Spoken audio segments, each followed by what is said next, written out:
Okay, folks, where were we? Okay, I think we're discharged from the hospital. I had my 21st birthday, all that good stuff. And I'm on a cane. Came back home. I'm getting ready to take some summer class. Take a summer class. To see if I get, so I get re-enroll and get my life back on track. So, I'm living at home. Taking one summer class now. Now, I can't drive because they took my license away. So I had to take the public transportation, whatever the hell they use for disabled people, and I had to take the lift. Now, it would take me to class and take me back home. But it was alright. I mean, it was summertime. So I actually I had a pretty good looking girl in my class, so I kind of made a little study buddy, if you know what I mean, with her. So that would make summertime kind of fun. We actually had a study date at Peninsula, the beach near each other, speaking Prescal, the little peninsula they had near. I mean, the Erie beaches suck, but you know, the beach. So I actually had a study date there. It was kind of cool. But also that summer, I had my honorable discharge ceremony from the Marine Corps because I was actually able to walk and move. So I had that ceremony. I had that on tape, so it was kind of cool to see how far I've come since then. So, just a little tidbit of information. Then I also, when I was getting my honorable discharge ceremony, I met one of my buddies from the Marines, Jeff Jacobowski. He had decided to go to start school for the first time because he hadn't gone to school yet. And we were the same age, we graduated the same year. So, I told him I was going to Edinburgh. He said, well, that's where I'm going to go. And I said, well, why don't we be roommates? So, I got myself a roommate for the following school year. And we were living in a, I forget what the name of the dormitory was, but it was a dorm that they had a special floor for all the disabled students. The first floor was just for students that were in wheelchairs or needed accommodations or some kind of disability. But I told Jeff, I was like, dude, I'm a Marine. We will live on the second or third floor. I think it was the third floor. I was like, I'm not going to make you live on the first floor with the disabled kids. So we'll live on the third floor like normal students. But they have an elevator, so I can get up and down. And they also have a stairwell. So I will practice going up and down the stairs, and by the end of the year, I should be able to walk the stairs. Because I've already practiced a little bit in therapy and rehab, so let's just continue my rehab.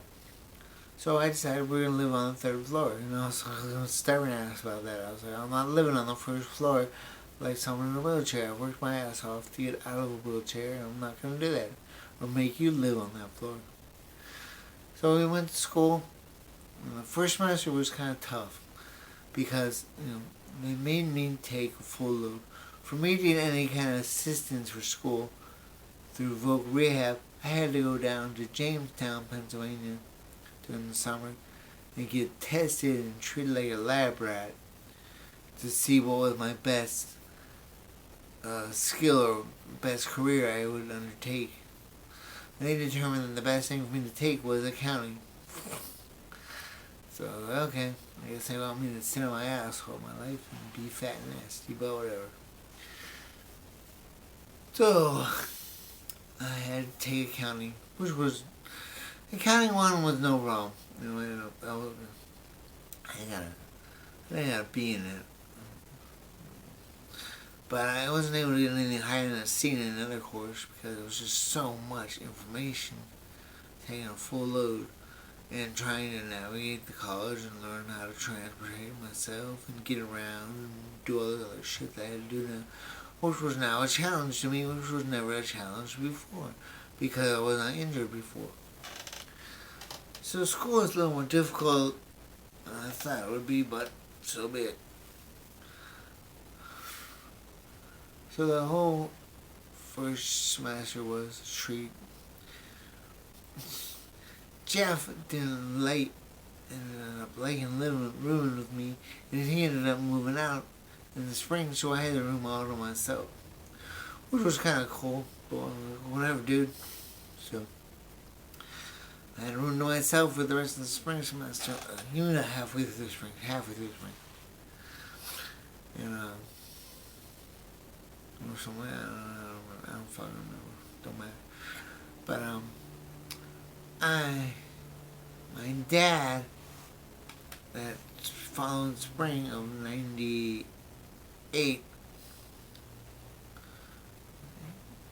yeah, his company decided to pass him over for promotion because of all the help and the time he was taking out of his day to help me and get me back on my feet.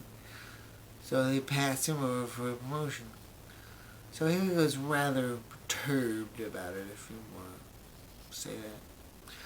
But I don't blame him. He had been there for 15 years, and my dad had busted his ass. And he deserved a promotion. And they skipped him over for it because they told him all the drama in his life. Because he was taking time out to help his son get back on his feet. So Dad luckily had friends that were in South Carolina from when we lived there when I was in kindergarten and first grade. And Mr. Kimmel and Mr. Obloy had called him up and asked him if he wanted to buy and do business with them. Because they had purchased a small manufacturing plant in Anderson, South Carolina called Metco. Well, Dad decided to fly down there, check it out.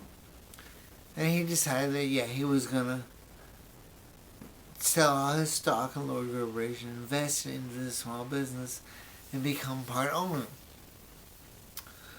Well, he did that, and I think he left in June of that year, I can't remember exactly. But he left Mom and my brothers and me up in Erie while he went down south and started working on his business. And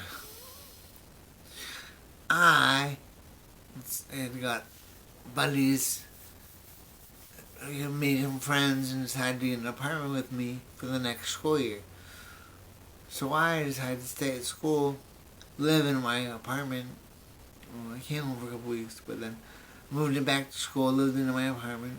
I had a job at the fitness center. I got a job at the fitness center in the spring and taking their personal trainer test. So moving towards that. And I worked in the summertime and went to school, and then in the fall started back, with a full load into my roommates and stuff while working at the health center. Well, the fitness center. And in the spring I was like, fuck this. Let's just take one class. This is ridiculous. I dropped down to one class and just continued to work in the fitness center.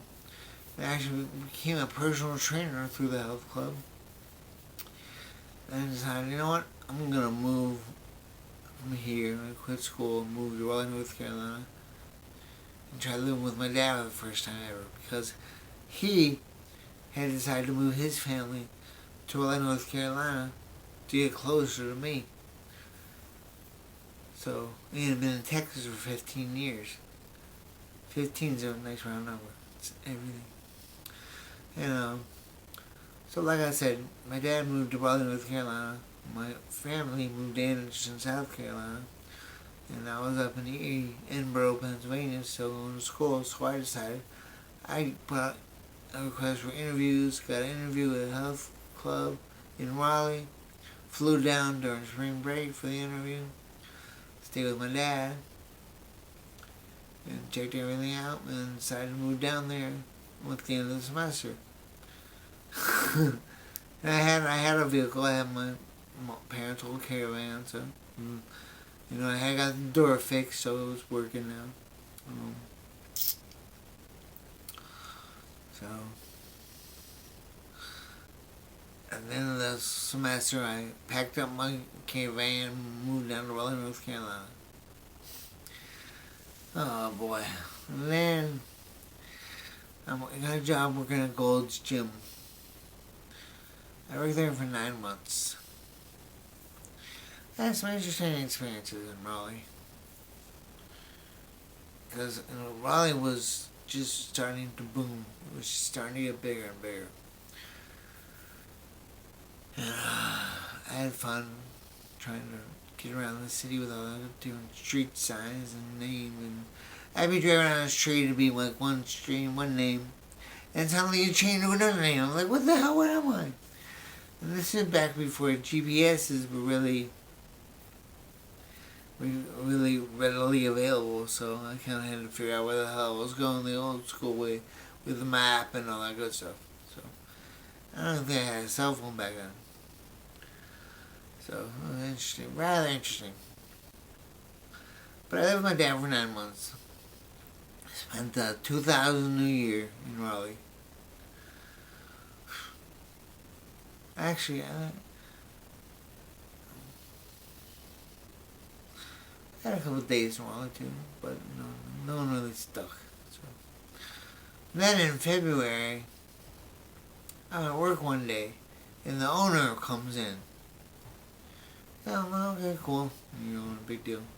So I go home that night. My manager calls me up and says, "We're gonna have to let you go." And I'm like, "Why? I didn't do anything." He's like, "Well, the manager doesn't want you working here anymore." I'm like, "Okay." So it came down, the manager didn't want someone who was disabled working in his health club, so I had a job. It wasn't big enough to sue over, so okay. Called my dad up in South Carolina. Told him what happened. He said, "Okay, you're coming down to South Carolina. You're gonna work for me. You're gonna get another job, and start getting your life back together." So that's what happened. Dad came up with me in South Carolina, picked me up. Oh, this is funny. Now, I had told you my parents gave me their old caravan, right? Well, one day when I'm going to work, I can't remember when it was. I think it was in the fall. I'm going down the main interstate down to Gold's Gym going to work. And it's a big hill. So I'm going down the hill and the engine died. So I'm like, what the hell? So I started to come back up the hill. Yeah, I'm not making it all the way up. So I put the brakes on, back the car over to the right, park it, put the parking brake on, and I'm coming out. I'm saying, hello, you need to come pick me up because the car just died. So he comes, picking me up, taking me to work. Now, I'm working at Gold's Gym. And now, luckily, there's a car dealership right across the street that I had just gone over to and started looking for a new vehicle. Well, there was a Ford Ranger pickup truck that I was looking at again. So, after work that day, I just went over and signed the papers, picked it up, and that was my new vehicle. And told them they could pick up the car. Or actually, no. I had bought the car. I had already decided to buy the car. And that morning, that day, I was supposed to drop the caravan off after work and pick up my new pickup truck. Well, the caravan didn't make it to work. So I just called him and told him. I walked over to the car dealership after work. And I was like, yeah, guys can just pick the caravan up. It's on the side of the road, up the interstate, down the road, down there. And I'll take the pickup truck and drive home. Thank you very much. It's just crazy the way things happen. But that was nuts. That's just crazy the way God works sometimes, because I had just gone over and decided to buy a new vehicle, and the caravan lasted until the day I was supposed to pick up my new vehicle. The morning I'm going to work. I'm going to work that morning. As soon as I get off, I'm taking the car across the street, dropping off, picking up my new pickup truck. And the engine lasted until that morning. I mean, the Caravan was old. It already had over 100,000 miles on it. It was like 150,000 or some shit like that. It was my mom's car that was towing us around all the while we were kids and stuff. So we had to have that Caravan for a while. And it lasted until the morning I was going to work. Crazy. But, hey, I've always had good luck, so. Well, since my injury, I've had good luck. Put it that way. I guess God decided he shit on me enough, so. Whatever. So that's when I picked up my new Ford Ranger, the red pickup truck that I had. Had it for a long time. Yeah. So then.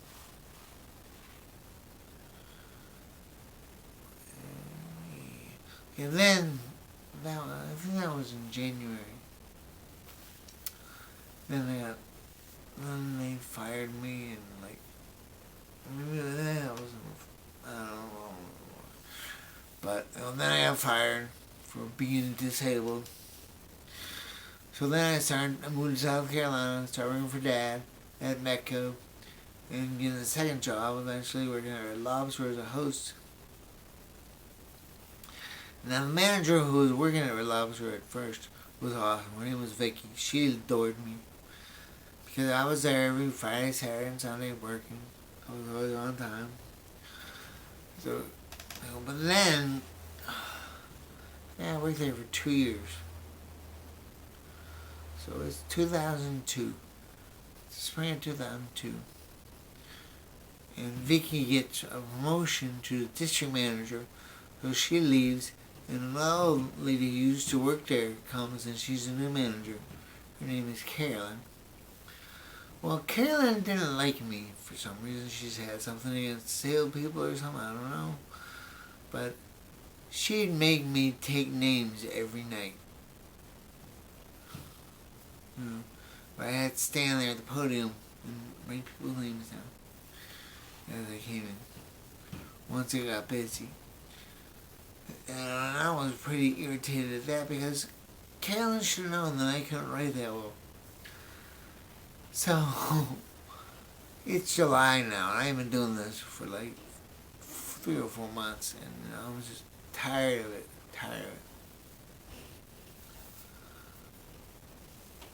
So, oh yeah, plus, I was working for Dad, right? Spring comes, and all the stuff with Trump, and trying to like persecute him and impeach him and all that shit, and the economy's going to shit. And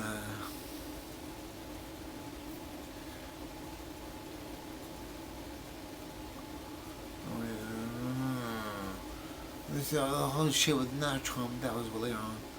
This is like this in the year 2002 when the economy is going to terrible, going to shit and stuff.